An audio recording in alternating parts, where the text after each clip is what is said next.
मैंने स्केच बनाए हुए हैं। 11,333 करोड़ रुपए फ्रॉड हुआ। पहले तो साइबर क्राइम क्या है कि 6 साल की छोटी बच्ची के पास मैंने स्केच बनवाया। मैं जयप्रकाश सिंह उर्फ जेपी एक नया पॉडकास्ट चैनल आज से स्टार्ट करने जा रहे हैं जिसका नाम है री इन्वेंट। तो इसके पहले कि मैं आगे बढ़ूं, मैं थोड़ा कुछ अपने बारे में बताना चाहता हूं। मेरा जन्म 20 फरवरी 1970 को मनिहारी गाजीपुर यूपी में एक छोटे से किसान परिवार में हुआ था। बचपन काफ़ी अच्छा बीता, संयुक्त परिवार था। फादर आर्मी में थे, तो बचपन से ही एक मन में ऐसा रहता है ना कि डिसिप्लिन, शुरू से ही एक डिसिप्लिन की भावना थी। मैं थोड़ा हेल्दी था शुरू से ही, तो लोग मुझे प्यार से भीम भैया भी बोला करते थे। लेकिन मैं बड़ा न्याय वाला आदमी था। मतलब मेरे साथ अगर कोई भी जुड़ा यूपी में रहता है कि लोग जो है ना यूपी में गरीब हो या कुछ हो तो उसको थोड़ा परेशान करते हैं, सताते हैं। तो मैं राजपूत था, लेकिन इसके बावजूद मेरे साथ अगर कोई रहता था उसके साथ अन्याय नहीं हो सकता था। तो मैं शुरू से मेरी एक हॉबी रही, तो लोग प्यार से मेरे साथ रहते और सब वर्ग के लोग मेरे साथ रहते। फिर धीरे धीरे वहाँ से एजुकेशन हुआ, फिर मैं आगे गया और मेरा एजुकेशन फिर बाद में हैदराबाद सिकंदराबाद में रहा। और बाद में मैं फादर मेरे क्योंकि आर्मी में थे तो जहाँ जहाँ पोस्टिंग होती थी मुझे जाना पड़ता था। फिर मैंने इंजीनियरिंग करी। उस दौरान ना एक मेरी हॉबी थी कि मैं जो है ना हर समय कॉलेज में या स्कूल में जब कभी रहा तो डिबेट कंपटीशन जितने भी होते थे वो मेरा नाम लिख देते थे लोग। और मुझे पहले तो टॉपिक मिलता था उस पर बोलता था, बाद में मुझे टॉपिक नहीं मिलता था उस पर बोलता था। तो किसी भी सब्जेक्ट पे बोलना हो तो एक आदत रही, बोलता गया। तो थोड़ा आर्ट्स के प्रति प्रेम, दो मैं साइंस का स्टूडेंट था लेकिन एक मन में लगाव रहता था, कुछ नया करना है, कुछ करना है, तो लिखता था, क्रिटिक्स लिखता था। बाद में मैं जब पढ़ भी लिया उसके बाद भी छोटे मोटे स्टेज शोज भी होते थे तो मैं उसके स्क्रिप्ट लिखता था, उसमें व्यंग लिखता था लोगों के पीछे, मतलब एक लेशन भी हो और साथ में जो है ना उसमें एक ऐसा क्रिटिक्स हो कि जो थोड़ा सा अवेयरनेस भी बढ़ाए लोगों की। करता गया, फिर रिस्पॉन्सिबिलिटी बढ़ गई, सब कुछ हुआ, जॉब करने लगे। तो जॉब में भी ना मेरा जो एक पुराना नेचर था ना वो जॉब में भी नहीं गया। मैं जिस कंपनी में आज काम करता हूँ वहाँ पे मैंने एज ए इंजीनियर चालू किया था और आज मैं वहाँ का वाइस प्रेसिडेंट मार्केटिंग हूँ और 26 ईयर मैंने कंप्लीट किए। उस जमाने में जहाँ पे लोग ना 2 साल 1 साल या 6 महीने नौकरी नहीं करते, मैंने 27 साल निकाल दिए। उस मेरे क्या ना वो पापा का जो खून था ना, वो जो आर्मी वाला, क्यों हम क्या आगे बढ़ते हैं ना एक बार तो पैसा नहीं देखते और खाली पैसे के लिए काम नहीं करते। वो सम्मान चाहिए, इज्जत चाहिए, अपनापन चाहिए, वो सब कुछ मिला मुझे यहाँ पे। यहाँ के डायरेक्टर्स आज भी मुझे अपने छोटे भाई की तरह रखते हैं, परिवार की तरह रखते हैं। तो फिर कितना भी मैं जो आज काम करता हूँ उसके बहुत 2 गुना 4 गुना ऑफर होते रहते हैं, बट मैंने कभी पैसे को नहीं देखा क्योंकि मुझे रिस्पेक्ट मिलती थी। तो एक ऑनेस्टी थी, डेडिकेशन था, तो करता गया। एक मन में ना हमेशा से रहता था कि यार वो वाला जीपी कहाँ चला गया जो कि पहले जो थोड़ा मजाक करता था, थोड़ा क्या नाम है कुछ नई नई क्रिटिक्स करता था, लोगों के बारे में, समाज के बारे में कहता था। मैं यहाँ सूरत में भी 14-15 साल तक मतलब किसी न किसी बिल्डिंग में रहा। मैं 2004 में, आज 20 साल हो गया, कम से कम 5 बिल्डिंग में रहा। हर बिल्डिंग में मैं इनिशियल मोमेंट पे प्रेसिडेंट में ही रहता था।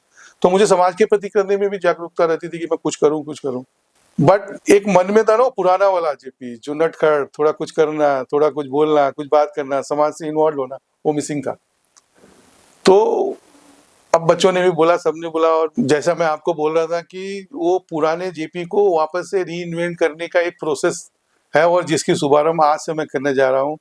और उस री इवेंट के पहले हमारे जो मित्र हैं, जो सूरत और गुजरात के जाने माने साइबर क्राइम के स्पेशलिस्ट हैं, दीपेन जगीवाला जी, प्लीज बताइए अपने बारे में कुछ।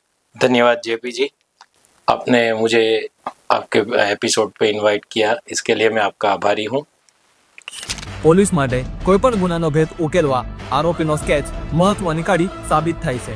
સુરતના દીપેન જગીવાળા 700 થી પણ વધુ ક્રિમિનલ્સને જેલ ભેગા કરાવ્યા છે સુરતના આ વ્યક્તિએ. આ છે દીપેન જગીવાલા, આખા ગુજરાતના એકમાત્ર ક્રિમિનલ સ્કેચ આર્ટિસ્ટ. તેમના દ્વારા બનાવવામાં આવેલા દરેક સ્કેચ 80 to 90% પરફેક્ટલી મેચ થાય છે. ગુજરાત પોલીસના એકમાત્ર સ્કેચ આર્ટિસ્ટ એવા દીપેન જગીવાલા, જે કોઈપણ ગુનેગારનો સ્કેચ માત્ર ગણતરીની કલાકોમાં બનાવી આપે છે. मैं दीपेन जगीवाला बॉर्न सूरत का ही हूँ और मूल सूरती ही हूँ। और वैसे मेरा professional earning business mobile phone repairing के सर्विस सेंटर है। लेकिन जैसे हमारे धर्म में बोलते हैं कि एक बिजनेस करना यानी कमाई करना वो अलग चीज़ है, लेकिन कमाई के साथ धर्म करना, लोग समझते हैं धर्म यानी मंदिर में पूजा पाठ करना, लेकिन मैं ये नहीं समझता हूँ। किसी की भी सेवा करना, अपने से जो कुछ भी हो सके, हमारा नॉलेज जो है वो किसी के काम लग सके, उसको मैं धर्म बोलता हूँ। तो इसी कारण से मैं हमारे पुलिस डिपार्टमेंट के साथ करीब 22 से 24 साल पहले से जुड़ा हुआ हूँ। मेरा मोबाइल फ़ोन रिपेयरिंग का सर्विस सेंटर था और हमारे पुलिस डिपार्टमेंट के अंदर तब मोबाइल फ़ोन रिकॉर्डिंग के लिए, पहले तो जब लैंडलाइन फ़ोन थे उनको इंटरसेप्ट करने थे, तो इंटरसेप्ट करने के बाद में रिकॉर्डिंग के इंस्ट्रूमेंट चाहिए। जैसे कोई ऐसी बात है जो एविडेंस के लिए रखनी है, या फिर किसी ऑफिसर्स को सुनानी हो, तो उसके लिए इंटरसेप्शन के इंस्ट्रूमेंट जब मैं बना के देता था।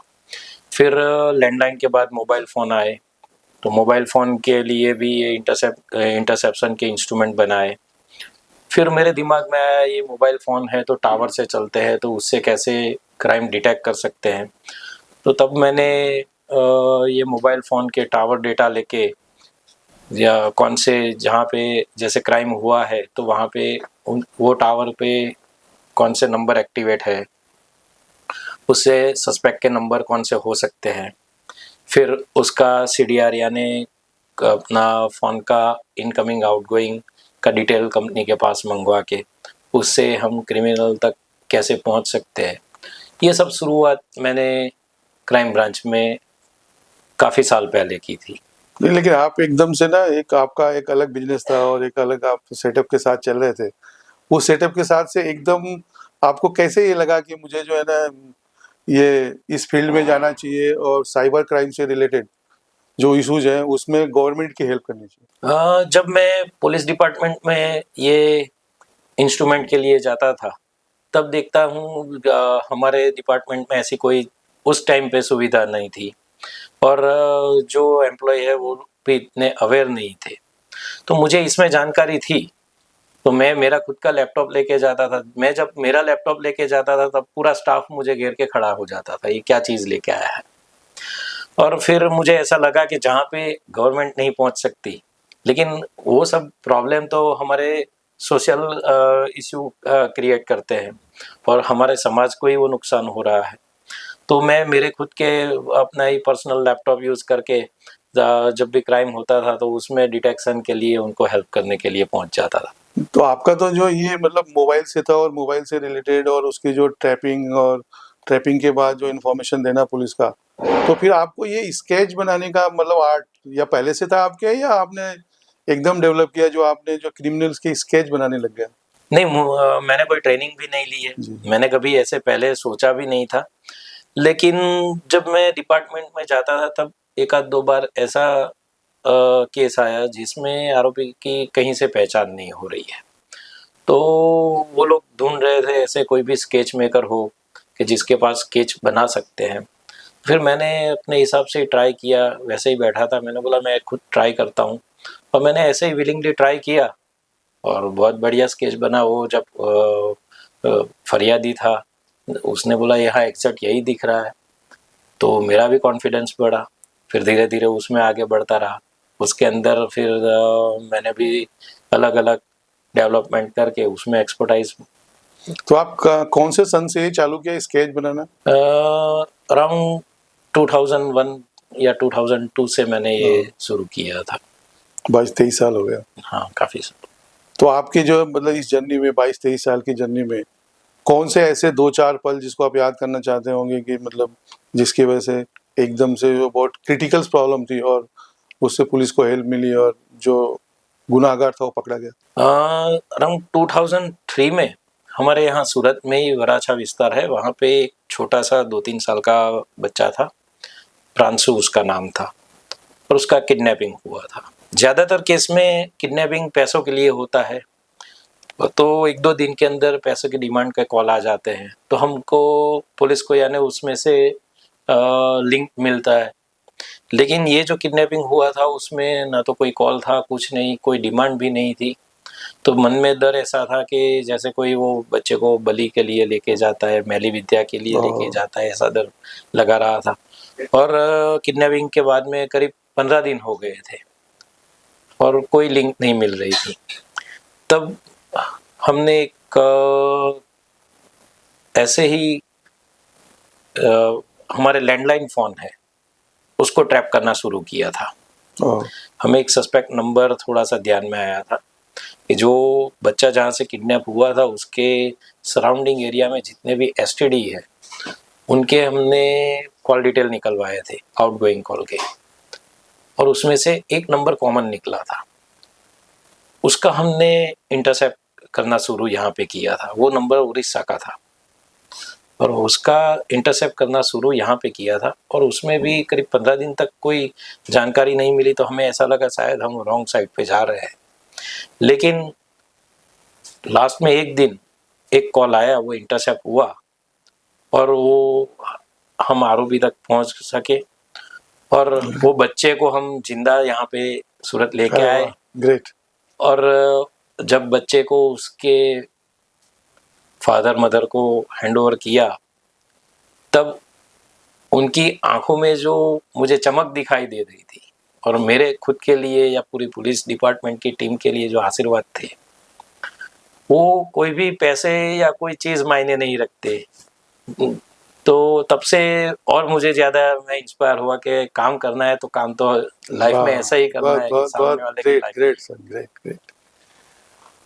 अच्छा सर, एक चीज बताइए, जैसे अब तो दो टेक्नोलॉजी का युग आ गया, साइबर क्राइम के मैटर्स बढ़ते जा रहे हैं, तो आप क्या पुलिस डिपार्टमेंट में और आप लोगों को जब जब आप उससे क्राइम से जुड़े रहे हो, साइबर में आप पहले स्केचिंग से और फोन टैपिंग से बहुत कुछ हेल्प करते थे, तो थोड़ा कुछ आप साइबर क्राइम के बारे में कुछ बताएंगे हम सबको? पहले तो साइबर क्राइम क्या है, हाँ वो जानना बहुत जरूरी है। जी जी। तो एक्चुअल में जो भी हम इलेक्ट्रॉनिक्स इंस्ट्रूमेंट से जो करते हैं, जैसे मोबाइल है या लैपटॉप है, उससे जो क्राइम होता है वो पहले साइबर क्राइम की इसमें लिस्ट में आता था, श्रेणी में आता था। और पहले के टाइम पे ऐसा था कि हमारा जो क्रेडिट कार्ड रहता है उनको क्रेडिट कार्ड को क्लोन करते थे। जैसे हमने कहीं पे स्वाइप के लिए क्रेडिट कार्ड दिया हुआ है और वो वहाँ से क्लोन कर लेते थे, तो उससे क्राइम होते थे। लेकिन उसके बाद में जब हमारे इंडिया में हम देखने जाए तो नोटबंदी हुई, उसके बाद में डिजिटल पेमेंट ज़्यादा बढ़ा, यूपीआई पेमेंट हुआ, उसके बाद में साइबर क्राइम का पूरा पैटर्न चेंज हो गया। और अभी हमारे मोबाइल से या लैपटॉप से कोई भी लिंक भेज के या आपको किसी भी तरह से ये बना के क्राइम करते हैं, वो उसको साइबर क्राइम बोलते हैं। ज़्यादातर साइबर क्राइम होने के कारण जो है, मेरे हिसाब से एक पहला कारण है लोभ। तो मतलब आपका कहना है कि अगर आदमी लालच से बचे तो साइबर क्राइम को कंट्रोल कर सकता है। दूसरा है डर और तीसरा है अज्ञानता।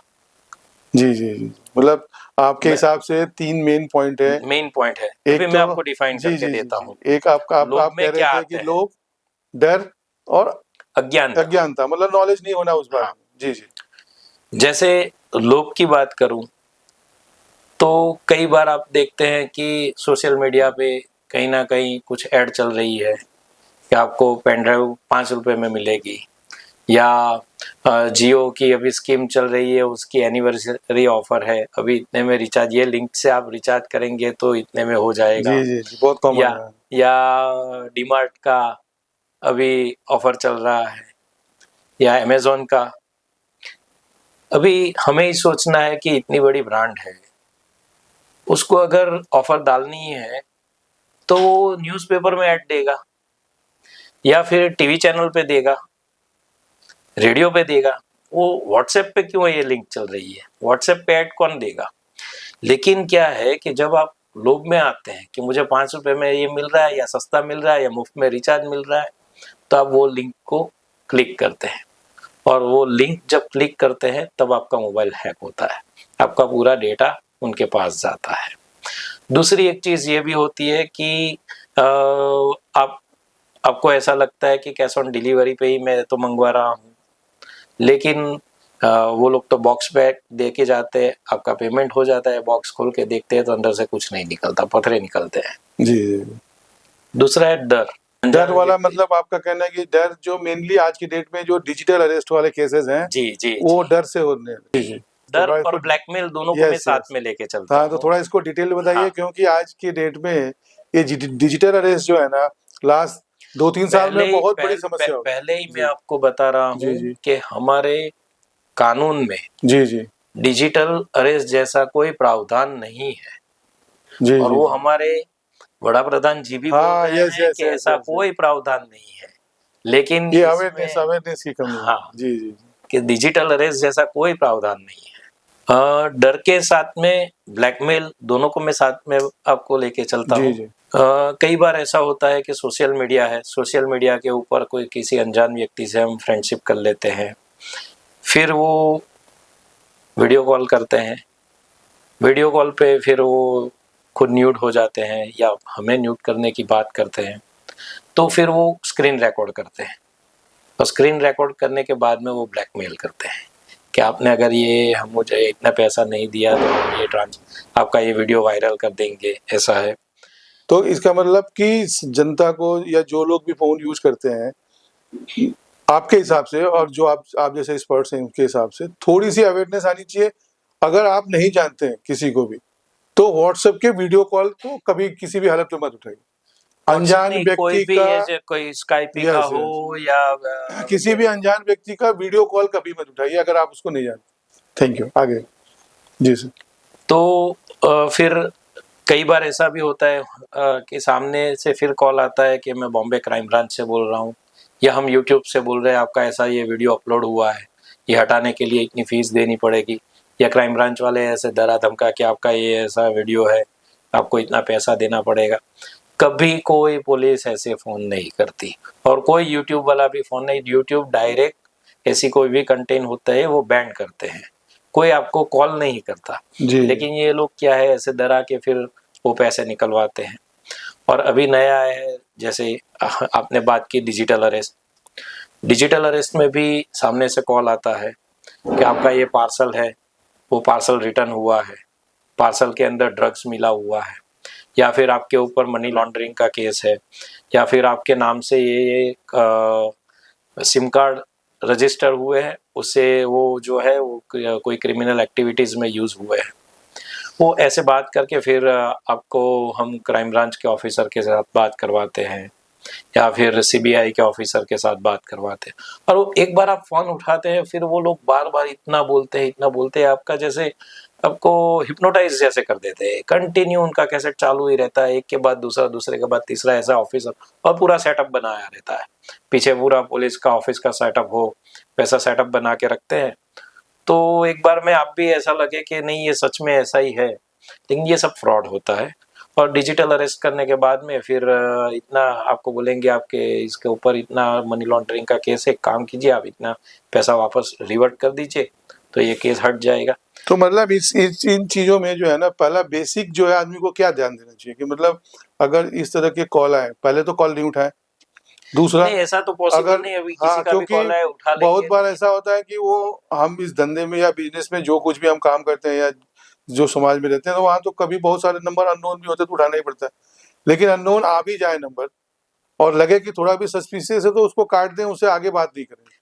कोई बात करने का मतलब नहीं है। और अगर आपको ऐसा लगता है, हमें तो पता है ना हमने क्या किया है, क्या नहीं किया, यस, हम खुद जानते हैं। खुद तो जानते ही है। तो अगर कोई आपको ऐसे पुलिस डिपार्टमेंट से फोन कर रहा है, ऐसा बोल रहे हैं, तो आप सीधा उसको बोलिए कि मेरा लोकल पुलिस स्टेशन का कांटेक्ट कीजिए।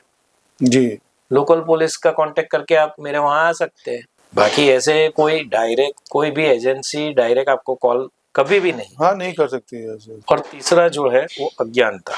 जी, जैसे आपको जानकारी नहीं है, कोई भी चीज की जानकारी नहीं है, तो हम क्या करते हैं, उसकी जानकारी के लिए सबसे पहले गूगल पे सर्च करते हैं। ओ, गूगल पे अभी 90%, मोर देन 90% जितने भी कॉन्टेक्ट्स है एजेंसी के हैं, होटल्स के, वो सब फ्रॉड है। ओ, हमारे पास कई बार केस आते हैं। एक बार तो आया था, मैं एक आपको बीच में रोक रहा हूँ। अगर मान लीजिए कि अगर ये गूगल पे अगर 90% जो इस तरह के जो कॉन्टेक्ट नंबर आते हैं, जिसको कि आज आदमी एक विश्वास पे ट्रस्ट के हिसाब से गूगल को एक अच्छा ब्रांड मानता है और मानता है कि पूरे वर्ल्ड की एक ऐसी संस्था है जो बहुत रिपीटेड संस्था है और उसकी इंफॉर्मेशन आज लोग वैल्यू करते हैं, तो अगर उसमें 90%, तो गवर्नमेंट या कोई ऐसी बॉडी नहीं है जो उसको खुद सर्च करके हटा सके? कैसे सर, गवर्नमेंट के भी नंबर गलत रखते हैं। आपको अगर यहाँ से समझो गीर का बुकिंग करना है, गवर्नमेंट की वेबसाइट है, वो पूरी अलग से डुप्लीकेट वेबसाइट बनाते हैं ये लोग। नहीं, वही कहना था कि अगर मान लो वेबसाइट बना दी और डाल भी दी, कितनी सर्च भी करते हैं, बैन भी करते हैं, लेकिन ये लोग का बस प्रोफेशन ही यही है, ये लोग ने यही बनाया, दूसरा कुछ थोड़ा बहुत चेंजेस करके दूसरी अपलोड कर देते हैं। तो फिर एक आम आदमी जो मतलब बेचारा नहीं समझता है चीज को और वो विश्वास करता है, तो कैसे बचे फिर इन सब चीजों?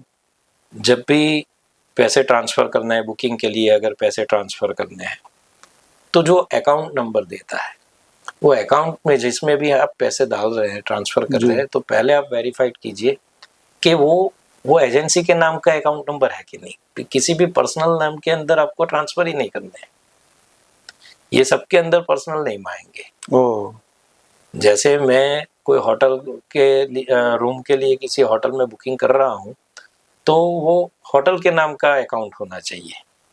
नहीं, लेकिन बहुत बार ना लोग बोलते हैं कि नहीं हम उसके एजेंट हैं और हमने उसका ये ले रखा, हमारे नाम पे करिए ट्रांसफर। तो मतलब ये सबके लिए जानने वाली बात है और बहुत ज्ञान की बात आपने बताई कि किसी भी हालत में आप इस तरह का कोई ट्रांजेक्शन किसी के पर्सनल नाम पर न करें। हमारे यहाँ जो रोरो जी, जी। फेरी चल रही है, जी जी, उसमें भी फ्रॉड हो रहा है, हो, उसके बुकिंग के लिए हो रहा है। जैसे दूसरा, यहाँ से अमरनाथ जाते हैं, यहाँ से वैष्णव देवी जाते हैं, वहाँ के हेलीकॉप्टर के लिए बुक करवाते हैं, वो यहाँ से बुक करवा के टिकट लेके जाते हैं, वहाँ पे लाइन में खड़े रहते हैं, फिर उनको पता चलता है ये फ्रॉड टिकट है। तो उसका फिर वो आदमी कैसे करे? मतलब फिर इस तरह से तो हो गया कि फिर जो ऑनलाइन है या जो आज अपन डिजिटल की बात करते हैं, डिजिटल इंडिया की बात करते हैं, तो फिर डिजिटल इंडिया चलेगा कैसे जब अगर हर जगह डिजिटली फ्रॉड होने लगेगा? तो हम विश्वास किस पे करें फिर? मैंने आपको बताया ना कि जब हम पैसा ट्रांसफर कर रहे हैं, जी जैसे रोरोपैक्स के अंदर मुझे बुकिंग लेना है, जी, तो रोरोपैक्स का जो है उसका खुद का अकाउंट है, कंपनी के नाम पे कंपनी करें। के नाम पे। मतलब आपका जो मैं नटसेल में जो समझ पाया एज ए लेमैन कि कोई भी ऐसा ट्रांजैक्शन किसी पर्सनल व्यक्ति के नाम पे ना करें, उस ऑर्गेनाइजेशन के नाम करें, वो कंपनी के नाम पे करें, उसको एक बार चेक करें, क्योंकि पर्सनल हमेशा फ्रॉड होने के चांसेस होते हैं। Yes yes. बहुत अच्छी बात बताई आपने, क्योंकि जनरली क्या होता है कि आदमी गूगल पे ट्रस्ट करता है। इवन आपका कहना ये भी है, मैंने जो सुना आप उसको ज्यादा बता सकते हैं, कि लोग बोलते हैं जो कि सर्विस सेंटर्स के नंबर होते हैं या जो कस्टमर केयर के नंबर होते हैं गूगल पे, वो भी फ्रॉड हो सकते हैं। बहुत सारे।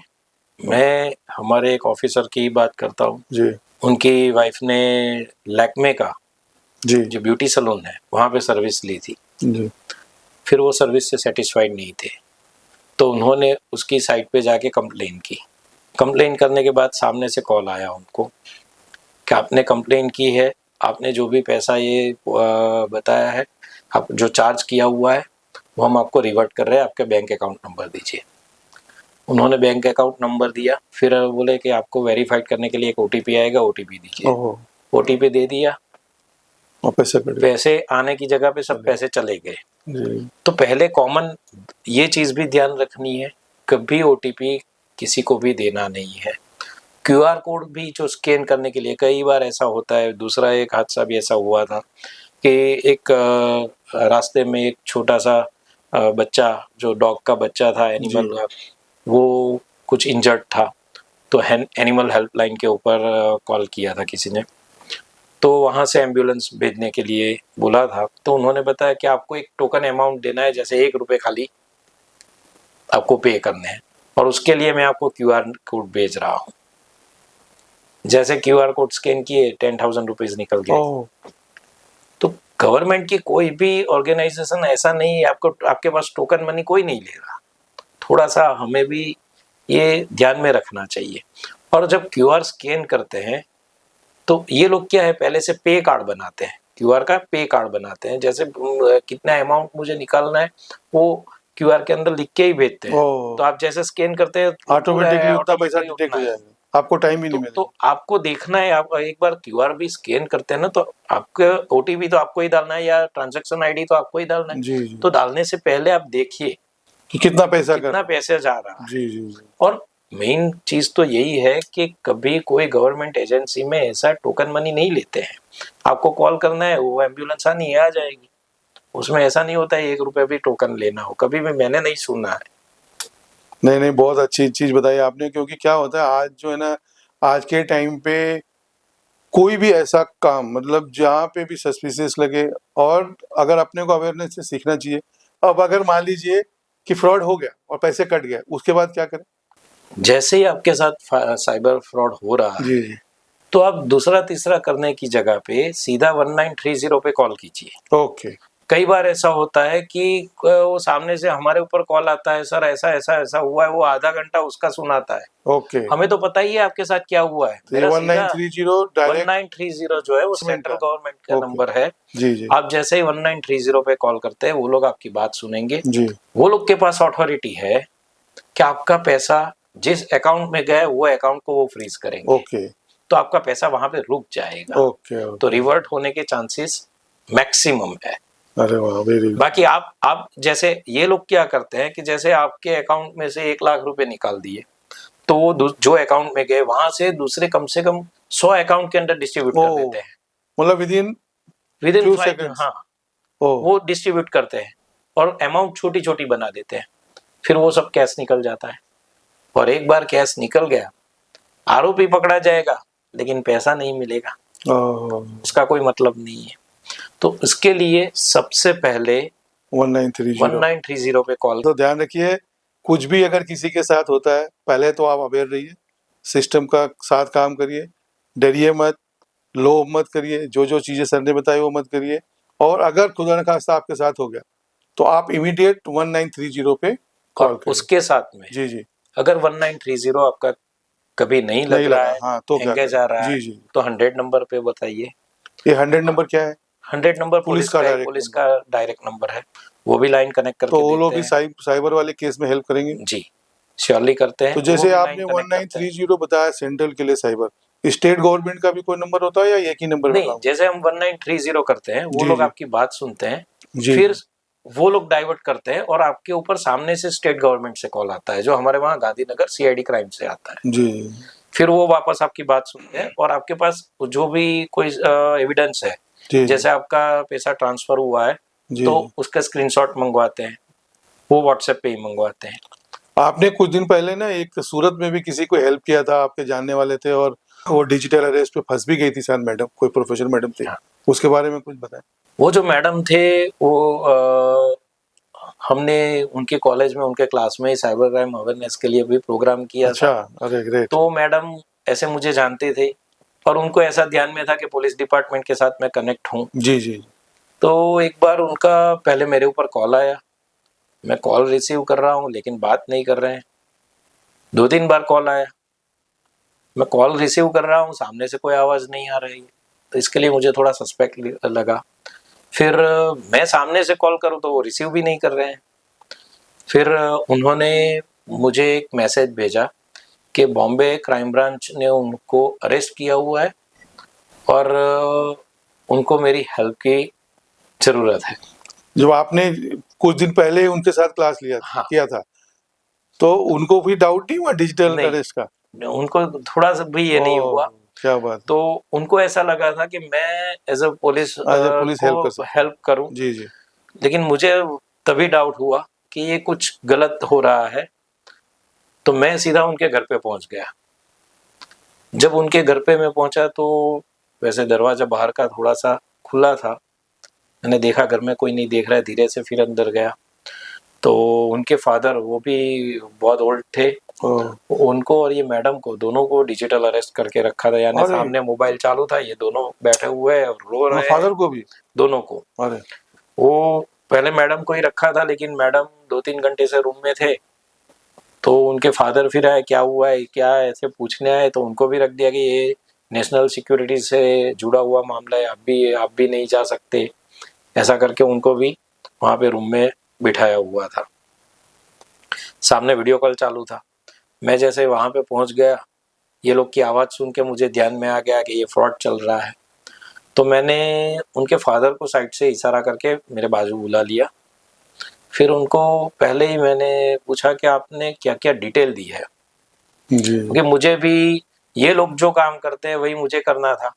ये लोग क्या है कि आपकी डिटेल Accounts, लेके जी जी आपको बातों में उलझा के फिर आपका अकाउंट क्लियर कर लेते हैं। तो मैंने भी वही किया कि मैं उनके फादर को साइड पे बुला के बताया कि क्या किया, तो बोला बैंक अकाउंट नंबर दिया हुआ है, सब दे दिया हुआ है। लकीली बैंक अकाउंट भी हमारे सूरत की जो लोकल बैंक है उनका ही था, पीपल्स बैंक में उनका अकाउंट था। तो मैंने तुरंत उसके मैनेजर को कॉल किया। मैनेजर को कॉल करके रिक्वेस्ट किया कि अभी मैं उनको फिर पर्सनली भेज के तो उनकी एप्लीकेशन करवाऊंगा, लेकिन आप इमीडिएटली इमीडिएट अभी ये अकाउंट ब्लॉक कर दीजिए, कोई भी ट्रांजैक्शन नहीं होना चाहिए।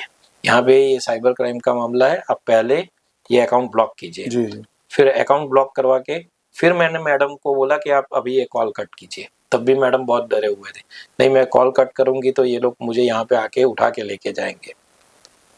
फिर मैंने 1930 पे कॉल करके इनका काउंसलिंग करवाया।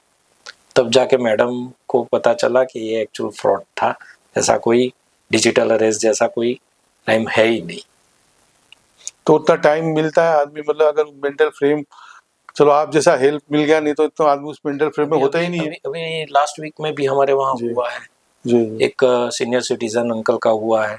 उनका तो हालांकि फ्रॉड भी हुआ, 1,15,00,000 रुपए उनके जी। अकाउंट से निकाल दिए।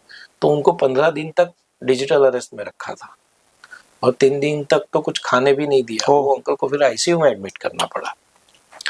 और दूसरा मैंने जैसे आपको बताया 1930 जैसे हेल्पलाइन नंबर है, वैसा कई बार आपको ऐसा भी लगे कि मुझे पता चल रहा है कि ये सस्पेक्ट है, जी जी लेकिन मैं क्या करूं, क्राइम तो जी। हुआ नहीं अभी, जी जी मेरे साथ क्राइम नहीं हुआ है, जी जी लेकिन ये सस्पेक्ट है, जी जी तो क्या करना है। तो गवर्नमेंट की दूसरी एक वेबसाइट है चक्षु करके है चक्षु, जी, स्पेल करेंगे, स्पेलिंग? CHAKSHU, KSHU, हाँ, ओके चक्षु। ओके उसके ऊपर आप रिपोर्ट कर सकते हैं। जी उसके अंदर सब कैटेगरी दी हुई है कि कैसा क्या फ्रॉड आपको लग रहा है, फिर कौन से नंबर के ऊपर, कौन से नंबर पे फोन आया था और कौन से नंबर से आया था, ये सब आप रिपोर्ट कर सकते हैं। तो क्या है, गवर्नमेंट ऐसे ही फिर उसकी इंक्वायरी करके ये सब नंबर भी ब्लॉक करते हैं। आपने अभी भी सुना होगा करीब गवर्नमेंट ने 6 लाख नंबर ब्लॉक कर दिए, व्हाट्सएप अकाउंट ब्लॉक कर रहे हैं। यानी गवर्नमेंट भी इसके पीछे काम तो कर रही है। नहीं काम तो कर ही रही है, बट क्या हुआ कि लास्ट 2-3 इयर्स में डिजिटल अरेस्ट और इस तरह के केसेस इतने बड़े हैं कि साइबर क्राइम में लास्ट 9 मंथ में जी जो कंप्लेन पूरे इंडिया में दर्ज हुई है, जो कंप्लेन दर्ज हुई है उसकी बात कर रहा हूँ। जी जी जी दर्ज नहीं हुई, किसी ने नहीं की, वो बात अलग है। जी लेकिन लास्ट 9 मंथ के अंदर 12 लाख कंप्लेन दर्ज हुई है। मतलब आपका कहना है कि 9 महीने में 12 लाख कंप्लेन साइबर क्राइम में दर्ज हुई है? जी, ओह। और उससे 11,333 करोड़ रुपए फ्रॉड हुआ है। ओह, मतलब सिर्फ 9 मंथ में 11,300 करोड़ रुपए। जी, और उसका कोई मतलब पता नहीं चल पाया और रिकवरी भी नहीं है? पता चल रहा है अभी, जी जी लेकिन रिकवरी नहीं है, ओह क्योंकि अभी पूरी गैंग सब इन्वेस्टिगेट चालू है। तो अभी ज्यादातर दुबई और कंबोडिया से पूरी गैंग वर्क कर रही है, उसमें चाइनीज गैंग भी इन्वॉल्व है, वो सब चालू है।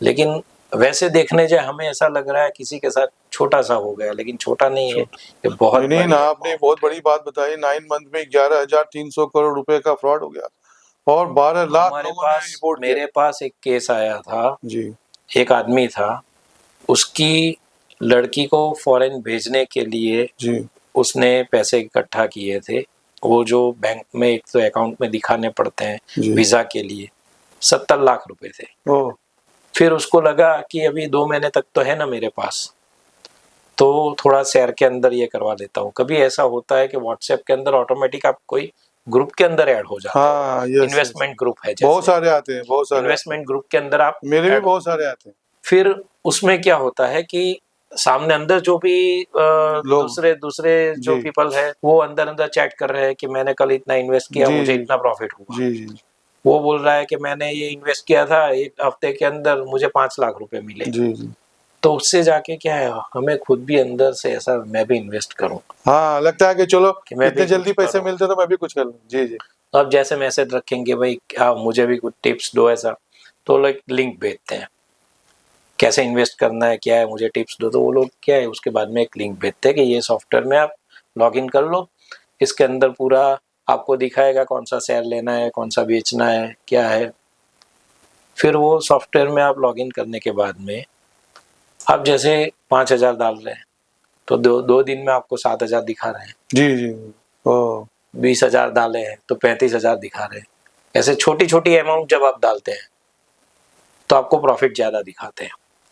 तो ऐसे करते करते वो भाई ने 70 लाख रुपए डाल दिए उसमें, और लास्ट जो 10 लाख उन्होंने डाले थे वो तो मेरे पास उसके लिए लेके आए थे कि मैंने जो 10 लाख डाले हैं वो अभी शो नहीं कर रहे हैं, ओ तो मेरे साथ 10 लाख का फ्रॉड हुआ है। वो ऐसे आए, जबकि उनको ये नहीं पता चला कि 60 लाख पहले भी हो चुका फ्रॉड। उनको तो ऐसा ही था कि मेरा इन्वेस्ट 60 कर लाख रहा का हूँ। इन्वेस्ट जी, कर रहा है, लेकिन जी। मैंने आज सुबह जो 10 लाख वो डाले दिखाई नहीं दे रहा। वो शो नहीं कर रहा है, इसके ओ। लिए वो 10 लाख का फ्रॉड हुआ है मेरे पास। ओहो। फिर वो आए, मैंने पूरा एप्लीकेशन देखा, मैंने बोला इसमें विड्रॉल का कहाँ है, अरे प्रॉफिट दिखा रहा हाँ, है, दिखा रहा है विड्रॉल का। विड्रॉल कहाँ है, जी कहीं पे विड्रॉल का तो है ही नहीं। जी। फिर उनको मैंने पूरा तब सिग्नल समझाया लगा थोड़ा। कि आपका 10 लाख नहीं, 70 आपका लाख है। 70 लाख का फ्रॉड हुआ है। अरे अरे। और ऐसे बाद में तो कई ऐसे केस भी आए। आपका पार्सल जैसे रिटर्न हुआ है, पार्सल में से ड्रग्स मिला हुआ है, या फिर आपके ऊपर मनी लॉन्ड्रिंग का केस है, या फिर आपका जो आपके नाम से सिम कार्ड इश्यू हुए हैं वो कोई भी ऐसे हाँ, गलत काम के लिए गलत काम यूज हो के रहा है, यूज हुआ है, स्मगलिंग हो रही है। तो आपके जी, जी। आपके ऊपर इंक्वायरी है, तो जी, आपको जी। पहले तो ऐसे ही बताते हैं कि आपको अभी के अभी यहाँ पे आना जी, पड़ेगा, जी। बॉम्बे क्राइम ब्रांच आना पड़ेगा। जी। अब बताएंगे मैं तो सूरत में बैठा हूँ, आप कैसे आऊंगा। और फिर वो बोलते हैं चलो तो हम आपका ऑफिसर के साथ बात करवाते हैं, आप फोन ऑनलाइन रखिए। फिर वो लोग वीडियो कॉल पे ट्रांसफर करवा के, स्काइपी कॉल करवा के आपको कॉल के ऊपर ही ट्रांसफर रखते हैं। जी तो वैसे फिर ऐसे बाद में ऐसा बोलते हैं आप घर से नहीं निकल सकते, ये हमारा नेशनल सिक्योरिटी से जुड़ा हुआ मामला है, जी। तो आपको ये रूम से भी नहीं निकलना है, आपको हर एक 15 मिनट पे वीडियो कॉल करके सामने अपने आप को बैठना है, दिखाते दिखाते रहना है, रहना है, लाइव। ऐसे करके आप डिजिटल अरेस्ट पे हैं, जी जी। ऐसा बोलते हैं। Okay okay. और दूसरा भी एक अभी चल रहा है, जी अभी ज्यादातर ये चल रहा है कि आपको कई बार ऐसा होता है कोई ना कोई खाली ऐसे ही फोन आता है, जी फिर थोड़ी बहुत जानकारी लेते हैं, आपको लगे ये क्या बात कर रहा है, मुझे तो उससे कुछ लेना देना ही नहीं है। जी। तो हमें ऐसा लगता है कि ये होगा कोई रॉन्ग नंबर होगा, आपको नाम दे के बात करेगा, ओ लेकिन ऐसी बात करते हैं कि जैसे आपको उससे कुछ लेना देना नहीं हो, तो वो बात को है ना जितना हो सके उतना लंबा खींचते हैं। जी। वो लोग करते हैं अभी नया वॉइस क्लोन, ओ फिर इससे फिर कॉल करवाते हैं आपके दूसरे किसी को भी, जी जैसे आपके लड़के को कॉल किया, जी जी। वो बोलेगा मुझे मेरे ये अकाउंट में अभी इतना पैसा ट्रांसफर कर दे, और उसको उस केस में आवाज या तो उसके फादर की होगी या उसके Yes. किसी जानने वाले की होगी, Yes. उसकी डुप्लीकेट आवाज। यस, जी जी। ये भी एक नया फ्रॉड शुरू हुआ है। और अभी उसमें ऐसा भी होता है कि जैसे आपको फोन आता है जी कि एक तो हमारा ये डेटा बीच में भी जो सर्वर हैक हुए थे, तो जी जी। हमारे इतने सारे डेटा लीक हुए हैं, जी। ज्यादातर जिनके भी बच्चे बाहर पढ़ रहे हैं ओ वो सबके डेटा लीक हुए हैं।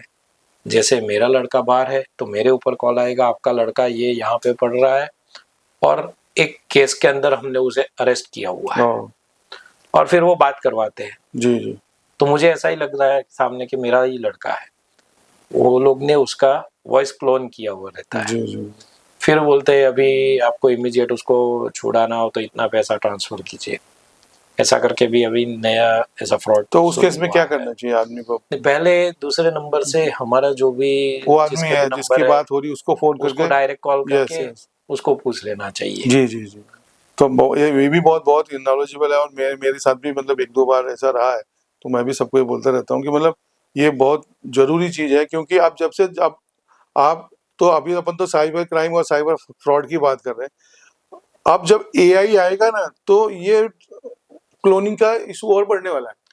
तो ये चीज आपकी बहुत नॉलेजेबल है, अभी से अवेयर होने की जरूरत है लोगों को कि अगर आपको इस तरह का कोई फोन आता है और जिससे कि घबराओ मत, पहले दूसरे फोन से उस आदमी को फोन लगा के पहले चेक करो कि सही है कि गलत है, क्योंकि एआई में तो आपकी आवाज एकदम एकदम डुप्लीकेट हो सकती है, पता भी नहीं चलेगा आपको। आप देखिए गूगल के ऊपर कितने जी, जी। सारे सॉन्ग ऐसे देखा है आपको मिलेंगे जैसे मोदी जी ने गाया है। हाँ, यस यस यस।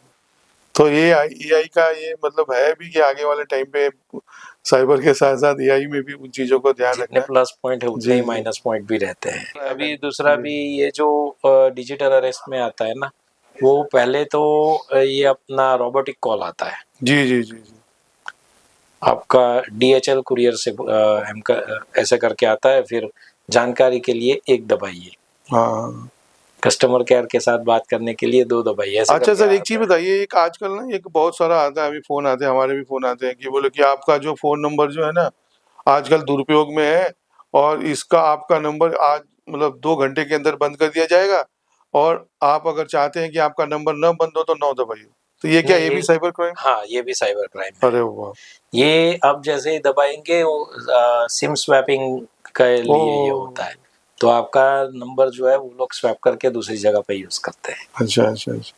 तो कभी ये भी नहीं करना चाहिए, कोई ट्राई ऐसे आपको भेजते ही नहीं है। अगर अगर ऐसा होता है आपको ध्यान हो तो पहले भी बीच में ये सब ने वापस केवाईसी के लिए करवाया था, हाँ, करवाया था बीच में। आधार जी, लिंक जी। के लिए जी, करवाया जी। था। तो आप जब कॉल कर रहे थे तो पहले उसकी कैसेट बज रही है, कंपनी की कैसेट जी बजेगी, जी। कंपनी आपको ऐसा बताएगी कि आप ये तारीख से पहले नजदीकी सेवा केंद्र पे जाके आपका केवाईसी करवाइए, नहीं तो आपकी आउटगोइंग कॉल पहले बंद होगी। कोई भी उसमें पहले जो है कंपनी ऐसा ही करती है, पहले आउटगोइंग बंद करती है, फिर इनकमिंग पे बैंड जी, करने जी। की बात है। लेकिन कंपनी की ऐसे कैसेट बजती है, डायरेक्ट कभी कोई ऐसे कॉल नहीं आते कि अभी कभी बंद हो जाए। तो थोड़ा आप ना जो स्केचिंग के जो आपकी एक्सपर्टाइज है, और इस पर स्केचिंग के थ्रू आपने बहुत सारे क्राइम में हेल्प किया है, जो आपका मेन मोटो है और मेन आपका हॉबी भी है, तो थोड़ा उसके बारे में कुछ बताएंगे? जैसे मैंने आपको पहले बताया कि डिपार्टमेंट के साथ मैं टेक्निकली जुड़ा जी हुआ जी था। जी। फिर क्या है, टेक्निकली में तो एक बार स्टाफ को हमने सिखा दिया, फिर वो ट्रेनिंग लोग है। करते जी। उनको ट्रेन कर दिया, फिर वो करते हैं। फिर बाद में ये स्केच की जरूरत हुई, तो स्केच बनाना था, तो यहाँ पे कोई नहीं था, तो मैंने ट्राई किया, फिर उसके अंदर सक्सेस मिलते रही। तो फिर धीरे धीरे काफ़ी केस के अंदर स्केच मैंने बनाए। अभी तक मैं मोर देन 700 केस के अंदर मैंने स्केच बनाए हुए हैं। और तो जो उसमें आपने 700 केसेस में बनाया है, उसमें सक्सेस रेट मतलब लगभग सब लोग पकड़े गए?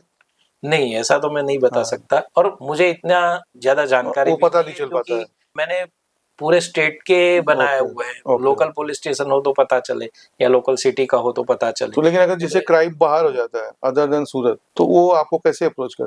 पहले ऐसा था कि मैं यहाँ पे जब बनाता था तब फिर ऑफिसर्स की ट्रांसफर रहती है। अभी ऑफिसर्स जी। जानते हैं तो एक ऑफिसर दूसरे को बोलते हैं, या फिर ट्रांसफर होके वो कहाँ पे बाहर जाते हैं तो फिर वो लोग वहाँ से बुलाते हैं। लेकिन फिर 2020 में जब मुझे ऑफिशियली अपना होम डिपार्टमेंट से गुजरात पुलिस में स्केच मेकर अपॉइंट किया, अरे गुड। तो अब तो पूरे गुजरात में तो सर्कुलेट है। लेकिन अब दूसरा आया है कि गुजरात में सर्कुलेट है, लेकिन यहाँ के ऑफिसर जो है वो दूसरे दूसरी आईपीएस जगह को पोस्ट बता रहे हैं। जी। तो वो जो है अभी मैंने रिसेंटली एक एमपी के तो कई केस में काम किया है, जी, लेकिन जी। रिसेंटली एमपी का एक बैंक रॉबरी का था। ओह। उसमें आरोपी ने पूरा मास्क पहना, ऊपर कैप पहनी थी, मुंह पे रुमाल बांधा था। फिर भी मैंने उसके अलग अलग एंगल्स देख के उसके स्केच बनाए और आरोपी पकड़े गए। क्या बात। और वो दोनों हुबहू जैसे मैंने स्केच बनाए थे, Great. 80% से ज्यादा उनका चेहरा भी मिलता अरे हुआ है। अभी मुझे यानी एमपी पुलिस से उसके लिए अप्रिसिएशन लेटर भी अरे आया है। great. तो फिर दूसरा एक आगे चेन्नई से भी ऐसा कॉल आया था जिसमें नंबर प्लेट डिटेक्ट नहीं हो रही थी, तो वीडियो फुटेज भेजा हुआ था। जी, उसमें जी, से जी। मैंने फुटेज एनहांस करके उनको नंबर डिटेक्ट करके दिया था। ये देहरादून से आया था। वो सब अभी इंटरस्टेट भी अलग अलग वो लोग भी कॉल करते हैं, अप्रोच करते हैं, और मैं उनके लिए भी काम कर। स्केच में मेरा खुद का रिकॉर्ड ऐसा रहा है कि 6 साल की छोटी बच्ची के पास मैंने स्केच बनवाया है। यहाँ भावनगर बोटाद का था केस। रात को मेरे ऊपर 11 बजे कॉल आया था कि ऐसा ऐसा ये बच्ची के साथ में दुष्कर्म हुआ है। तो ये इतना सेंसिटिव मैटर है, वैसे ही सुन के हमारा दिमाग काम करना बंद हो जाए। तो मैं तुरंत उनको बोला कि अगर कोई ट्रांसपोर्टेशन का फैसिलिटी हो सकता है तो मैं तुरंत निकलता हूँ। तो तुरंत ड्राइवर और गाड़ी अरेंज करवाया और मैं सूरत से ही रात को ही निकल गया। सुबह 6 बजे मैं वहाँ पे पहुँच गया था और 8 बजे वो बच्ची को साथ में लेके बैठा। वो बच्ची जैसे पुलिस स्टेशन आई, आके ही उसने रोना शुरू कर दिया, क्योंकि मेरे से पहले कई ऑफिसर्स ने उसको इंट्रोगेट किया रहता है। तो जो बच्ची के साथ ऐसा क्राइम हुआ है उसकी मेंटल पोजीशन बहुत वीक रहती है और छोटी बच्ची है, और वो उसका फैमिली बैकग्राउंड भी इतना वीक है, तो उसको इंट्रोगेट करना बहुत मुश्किल था। उसको उसके साथ में बैठ के पहले तो मैं मोबाइल के अंदर गेम इंस्टॉल करके 1 घंटे तक तो गेम खेलता रहा। फिर गेम खेलने के बाद में उसके साथ में थोड़ा फ्रेंडली हुआ। जी जी। फिर बात करते करते करते उसके पास से मैंने फिर पूरा हुलिया जाना कैसा है, कैसा दिख रहा था, वो सब जान के फिर स्केच बनाया। और वो स्केच जब आरोपी पकड़ा गया तो मोर देन 95% मैच करता हुआ है, ग्रेट। और वो स्केच से ही आरोपी भी पकड़ा गया। Very good. तो एक ये जो है कि सबसे छोटी उम्र की बच्ची है, 6 साल की बच्ची के पास से इंट्रोगेट करके स्केच बनवाना है।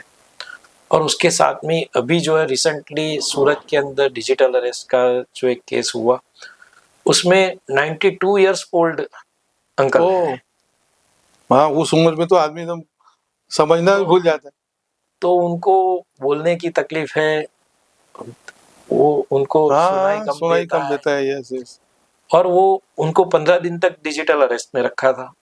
3 दिन तक तो उन्होंने कुछ खाना नहीं खाया था, तो हॉस्पिटल में एडमिट थे। मैं वहाँ पे गया, उनके वार्ड में जाके उनके बेड पे बैठ के शांति से उनके साथ बात करवा के उनको इंट्रोगेट किया, और फिर उनके पास मैंने स्केच बनवाया। जी जी। और वो स्केच से भी आरोपी पकड़े गए। अरे वेरी गुड। और वो जो है करीब ये लोग के फ्रॉड की अमाउंट अभी लिंकअप हुई है 111 करोड़ के जितनी है। सूरत का केस है? सूरत में से तो ये अंकल के तो 1 करोड़ 15 लाख रुपए गए थे, लेकिन ये लोग ने दूसरे जो दूसरे लोग, यही गैंग थी। तो कई बार ऐसा भी होता है कि एक स्केच बनाते हैं, जैसे अभी लिंक हो जाता है। अभी एक पार्टी पुलिस स्टेशन का बनाया था, पार्टी वलसाड़ में। हाँ, जो अभी वहाँ पे एक जो रेलवे ट्रैक के ऊपर एक बच्चे की बॉडी मिली थी। फिर पुलिस को थोड़ा सस्पेक्ट लगा तो उसका पीएम करवाया, तो उसके साथ में भी दुष्कर्म हुआ था। तो उसका स्केच बनाया था, और पुलिस ने उनके हिसाब से मेहनत की, उसका स्पेसिफिक चलने का ये ग्रेट। मतलब ये केस हमने भी सुना था बहुत, लेकिन उसमें ये डिटेक्ट करने के बाद में ये पुलिस तो एक केस के लिए पीछे पड़ी थी, लेकिन उसको डिटेक्ट किया तो पता चला 2 महीने में उसने 5 मर्डर किए हुए हैं। वो सीरियल किलर निकला। पूरे इंडिया में वो तो घूमता रहता है और मर्डर करता रहता है। ऐसे ही एक राजकोट का केस था, स्टोन किलर करके, बहुत पैनिक किया था। सबको रात को लेके आए, लिफ्ट मांगे, फिर वो साइको था, लेके जाओ और सिर के ऊपर बड़ा सा पत्थर मार के वो मर्डर करता था। तो उसका भी मैंने स्केच बनाया था। फिर हमारे सूरत और अहमदाबाद में जो बॉम्ब केस से, जहाँ सूरत में तो ब्लास्ट नहीं हुए थे, हाँ, जो बम मिले थे उसके भी हमने बनाया था, और अहमदाबाद में ब्लास्ट हुए थे। जी जी। तो वो सबके स्केच बनाए थे। फिर ये लास्ट ईयर मुंद्रा पोर्ट पे, अदानी पोर्ट के ऊपर जो 24,000 करोड़ का ड्रग्स मिला था कंटेनर में, वो एनडीपीएस का केस था, वो डीआरआई ने ये किया था, तो उसमें भी बनाया। एनआईए ने भी बुलाया था। तो, अच्छा। तो काफी सारी एजेंसी में ऐसे बहुत अच्छा। बहुत सारे केस में ऐसे स्केच बनाए और सक्सेस भी मिलता रहा है। बहुत बहुत बहुत बहुत बढ़िया, बहुत अप्रिशिएबल। चलिए दीपेन जी, एक चीज बताइए, मतलब आप ये तो बड़ा मतलब डेंजरस काम भी है, और क्योंकि ये क्राइम से जुड़ा हुआ है और आप इस तरह से एक्टिव रहते हैं और लोगों को जो है सब जगह जाके पुलिस को हेल्प करते हैं और लोगों को जो गलत लोग काम करते हैं उनको पकड़वाने में भी रहते हैं, और साथ के साथ इसमें एक और भी है कि दोनों चीज मैं जानना चाहता हूँ कि मतलब आपको इससे फाइनेंशियली क्या मिलता है, और आपको डर नहीं लगता है ये सब काम करके कि मतलब इस तरह से काम करते हैं तो फिर थोड़ा घबराहट होती होगी? नहीं, फाइनेंशियली की तो बात करें तो बस एक सेटिस्फेक्शन मिलता है, वही बहुत है तो कि आपको मैं समाज मतलब के इसमें लिए कुछ सरकार, काम कर। जी। सरकार में अपॉइंट हुआ, उसके बाद में सरकार का जो केस टू केस हमें जो भी वो लोग ने तय किया है वो मिलता है। लेकिन कई बार ऐसा होता है कि कहीं पे जाना है, ये है, मतलब सरकार में से जो आना है वो आना है, जी। वो बात अलग है, लेकिन जी। मैं उसको नहीं देखता हूँ। ओके। मैं पहले करीब 20 साल तक तो मैंने वैसे ही काम अरे किया है, क्या बात है। एक भी पैसा नहीं लिया है। उसके बाद में सरकार ने, हाँ पहली बार गुजरात सरकार में पहली बार अभी तक में ऐसी अपॉइंट हुई है जो काम देख के मुझे डायरेक्ट अपॉइंट किया, तो वही सेटिस्फेक्शन है कि मेरे काम की वैल्यू हुई है। और डर की बात करें तो हम तो यहाँ पे बैठे हुए हैं, हमारे जवान जो है वो बॉर्डर पे है, तो अरे उनको वाह। अगर डर लगता हो क्या बात है, तो सैल्यूट है। ये हमें तो जज्बा डर ना, नहीं अगर लगता ये है। जज्बा हर देशवासी में आ जाए ना, तो अपना देश वापस पुराना सोने की चिड़िया बन मैं सकता है और मैं मैं तो यही राम बोलता हूँ, राज्य आ कोई भी सकता है। मुझे जी जी पूछेगा जी तो मैं यही बताऊंगा, अगर हमने किसी का गलत नहीं किया तो जी। भगवान कभी हमारा गलत होने अरे नहीं वाह, देगा। वेरी, बहुत बढ़िया। नहीं नहीं, मैं तो लेकिन एक चीज और ऐड करता हूँ जाते जाते, कि आप जो सेवा करते हैं ना, इसमें आपका तो रोल है ही है, इसमें ना आपकी वाइफ का, भाभी जी का भी बहुत बड़ा रोल है, क्योंकि देखो बिना उनके सहयोग के, क्योंकि आप जब इस तरह के केसेस हैंडल करते हैं, इतनी दूर जाना पड़ता होगा, कहीं कहीं भी आप पार्टी चले गए, भावनगर चले गए, तो उनका एक जो कोऑपरेशन और प्यार है ना, वो भी आपको मजबूत बनाता है। तो मैं, यहाँ भाभी नहीं है लेकिन यहाँ से सैल्यूट टू सच में भाभी जी आपकी आल्सो बात फॉर है, योर क्योंकि हेल्प। फैमिली का जी सपोर्ट नहीं हुआ, जी जब तक हम बाहर रहते हैं, जब तक जी हम वापस घर पे नहीं आते तब तक वो लोग भी टेंस रहते हैं। जी जी जी क्योंकि कई बार ऐसा होता है कि आपको वैसे तो कोई बाहर गया हुआ है तो फोन से टच में रहेगा, लेकिन हमारा ऐसा होता है कि कोई ऐसे केस में बैठे हुए हैं तो जी, फोन भी पिकअप नहीं फोन नहीं। करते, तो उनको ज्यादा टेंशन लगता है, क्या हुआ होगा, कैसा होगा, क्या है। तो लेकिन फैमिली का सपोर्ट रहता है तभी हम आगे जी। अच्छा काम कर सकते हैं। चलिए, थैंक यू। करते हैं। तो अल्टीमेटली देखिए, लेकिन सबको अगर अपन समराइज करते हैं तो एक चीज तो कॉमन है कि अगर आदमी डरे नहीं, लालच में नहीं पड़े, अवेयर रहे और थोड़ा थॉट प्रोसेस को दिमाग लगा के करे ना, और जल्दीबाजी नहीं करे, तो बहुत सारी चीजों से हम अपने आप को बचा सकते हैं। श्योरली बचा सकते हैं। Thank you. वेलकम। आप जो लोग भी ये री इन्वेंट का हमारा ये चैनल सुन रहे थे, आपको अगर ये अच्छा लगे तो लाइक और सब्सक्राइब करना ना भूलें। Thank you. आपका दोस्त, आपका होस्ट जेपी सिंह इसी तरह आपको, आपके लिए नई नई चीजें लेके आते रहेंगे और मुझे विश्वास है आपको अच्छा लगेगा। धन्यवाद। जय हिंद, जय भारत।